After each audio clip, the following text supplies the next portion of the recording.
Students. तो students question आज हम करेंगे ये वाला, जिसमें देखिए हमें क्या गिवन है। निम्न द्विघात समीकरण के शून्य ज्ञात करो।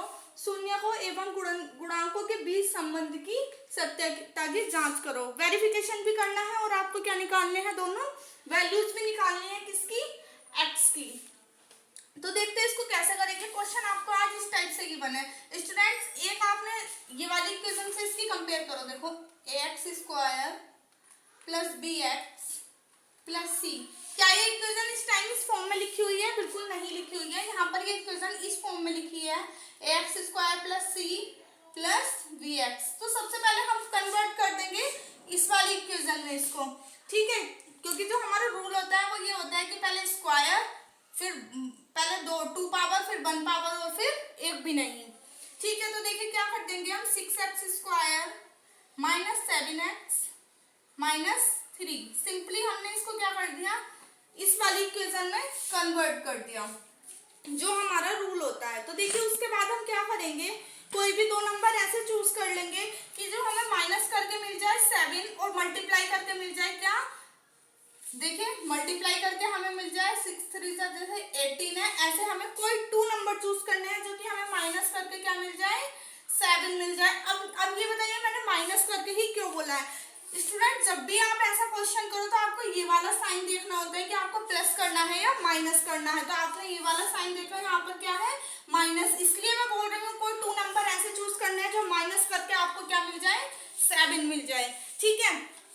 तो देखिएगा क्या हो जाएगा, 6x स्क्वायर माइनस 9 2 देखिए आप करोगे अगर 9 2 18, ठीक है। वो 2 नंबर कौन से हो गए, 9 और 2। अब मैं अगर सब्ट्रैक्ट करूं 9 माइनस 2 तो मुझे क्या मिल जाएगा, 7। It means this number is valid in this equation. तो देखिए क्या हो जाएगा, 9 माइनस 2 x बाहर आ जाएगा, माइनस 3 सेम एज आ गया, इज इक्वल टू 0। अब हमें कुछ नहीं करना, सिंपली मल्टीप्लाई कर देनी है इस x के अंदर और इस माइनस के अंदर, ठीक है। तो देखिए क्या हो जाएगा, 6x स्क्वायर माइनस 9, आपने इस माइनस की 9 में तो कर दी, साथ ही साथ x की भी कर देनी है, x। अब माइनस की माइनस में मल्टीप्लाई हमेशा ऑल पॉजिटिव हो जाती है, मैं आपको कई बार बता भी चुकी हूँ। अगर इनकी माइनस और माइनस की जब हम मल्टीप्लाई की बात करेंगे तो क्या हो जाएगा, ऑल पॉजिटिव हो जाएगा। तो क्या हो जाएगा देखिएगा, plus 2x minus 3 is equal to 0।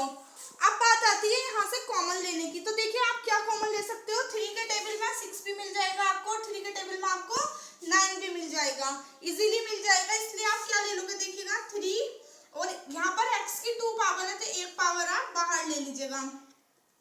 तो देखिए अंदर क्या बच जाएगा, 3 2 6, तो 2 आ जाएगा अंदर और एक x हमने बाहर करा है, दूसरा x अंदर आ जाएगा।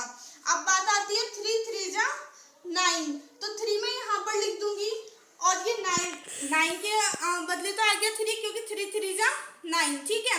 एक 3 इसमें से आपने ये देखिएगा 3 मल्टीप्लाई 3 करके आपको 9 मिलेगा। अब एक 3 मैंने बाहर लिख दिया और दूसरा 3 आपका अंदर आ गया। और x की बात करें तो 9 के साथ एक ही x था, वो भी हमने बाहर लिख रखा है और पहले से ही। तो देखिए क्या हो जाएगा, प्लस। अब आपको देखो दूसरा टर्म जो होता है सेम आप यही उठाकर लिख दो, पहले 2x माइनस 3, ठीक है, आपने लिख दिया। अब यहाँ पर कुछ और बचा, इतने टर्म्स में कुछ और बचा, नहीं बचा। इट मींस नहीं बचा तो क्या हो जाएगा, 1, ठीक है। तो अब देखिएगा ये भी कॉमन है, ये भी कॉमन है, दोनों कॉमन है, एक से है यहाँ पर। तो क्या कर देंगे, एक हमारा कॉलम बनेगा ये और ये, ठीक है। तो क्या बन जाएगा, 3x प्लस 1 और दूसरा क्या बन जाएगा, जब ये दोनों सेम है तो एक ही बार इसको लिख देंगे, 2x माइनस 3। अब हम दो टर्म्स हमें ये मिले हैं, एक ये वाला, दोनों में से एक एक करके x की वैल्यू निकाल लेंगे। तो देखिए सबसे पहले मैं इस वाले को कर दूंगी इक्वल किसके, 0 के। अब स्टूडेंट्स देखिए जब हम प्लस वाले साइन को इक्वल के दूसरी साइड लेकर जाएंगे तो वो माइनस हो जाएगा। तो x इज इक्वल टू मुझे एक वैल्यू मिल गई है माइनस के 1/3। अब बात करती हूँ दूसरी की। तो देखिए क्या हो जाएगा, 2x minus 3 is equal to 0। 2x equal के दूसरी साइड जब मैं ये वाला माइनस 3 लेकर जाऊंगी तो पॉजिटिव हो जाएगा और x इज इक्वल टू 3/2। एक वैल्यू हमें निगेटिव मिल गई, दूसरी हमें पॉजिटिव मिल गई। गई, एक मिली माइनस के 1/3 और दूसरी मिल गई 3/2। अभी तक हमने सिर्फ इतना काम कर दिया, ठीक है। अब बात आती है शून्य को एवं पूर्णांकों के बीच की संबंध की सत्यता की जांच करनी है, किसकी, इनके संबंध की, ठीक है स्टूडेंट्स।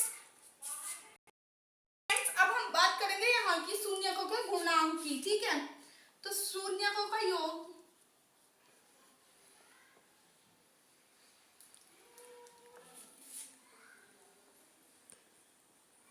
इसका फॉर्मूला आपको होता है, फिक्स होता है माइनस के b/a। और यहाँ पर मैं लिख देती हूँ शून्यकों का गुणनफल।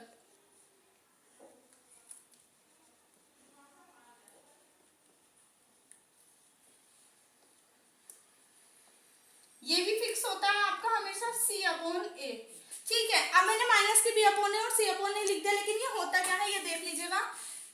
a है आपका यहाँ पर जो आपका कोफिशिएंट है x² का, तो a हो गया कितना 6। b की बात करूं तो जो खाली x का कोफिशिएंट है, इट मींस माइनस के 7, पूरे साइन के साथ ही उठाना है जब भी माइनस की बात हो। और जो आपका 6 है वो कितना c है, सॉरी, तो वो हो गया आपका माइनस के 3, क्योंकि यहाँ पर भी माइनस है, ये भी हमने माइनस के साथ उठा दिया। तो अब देखिएगा माइनस के b/a, तो माइनस है मेरा b है हमारा -7 और एक माइनस पहले से ही है, तो हम इस टाइप से इसको लिख देंगे। a कितना है स्टूडेंट्स हमारा 6। अभी अभी मैंने आपको बताया कि मल्टीप्लाई में और पॉजिटिव हो जाता है, जब माइनस की माइनस में मल्टीप्लाई होगी तो ये हमें मिल जाएगा 7 और अपॉन में कितना चल रहा है 6। तो हमारा शून्यकों का योग तो मिल गया हमें 7/6। अगर मैं बात करूं शून्यकों के गुणनफल की, तो देखिएगा इसमें हमारा पॉजिटिव होता है फॉर्मूला c/a, लेकिन हमारा c क्या है, निगेटिव है, माइनस के 3 और a कितना है हमारे पास 6। तो आप चाहो तो इसे काट भी सकते हो कि 3 1 जा 3 और 3 2 जा 6, तो हमें क्या मिल जाएगा -1/2।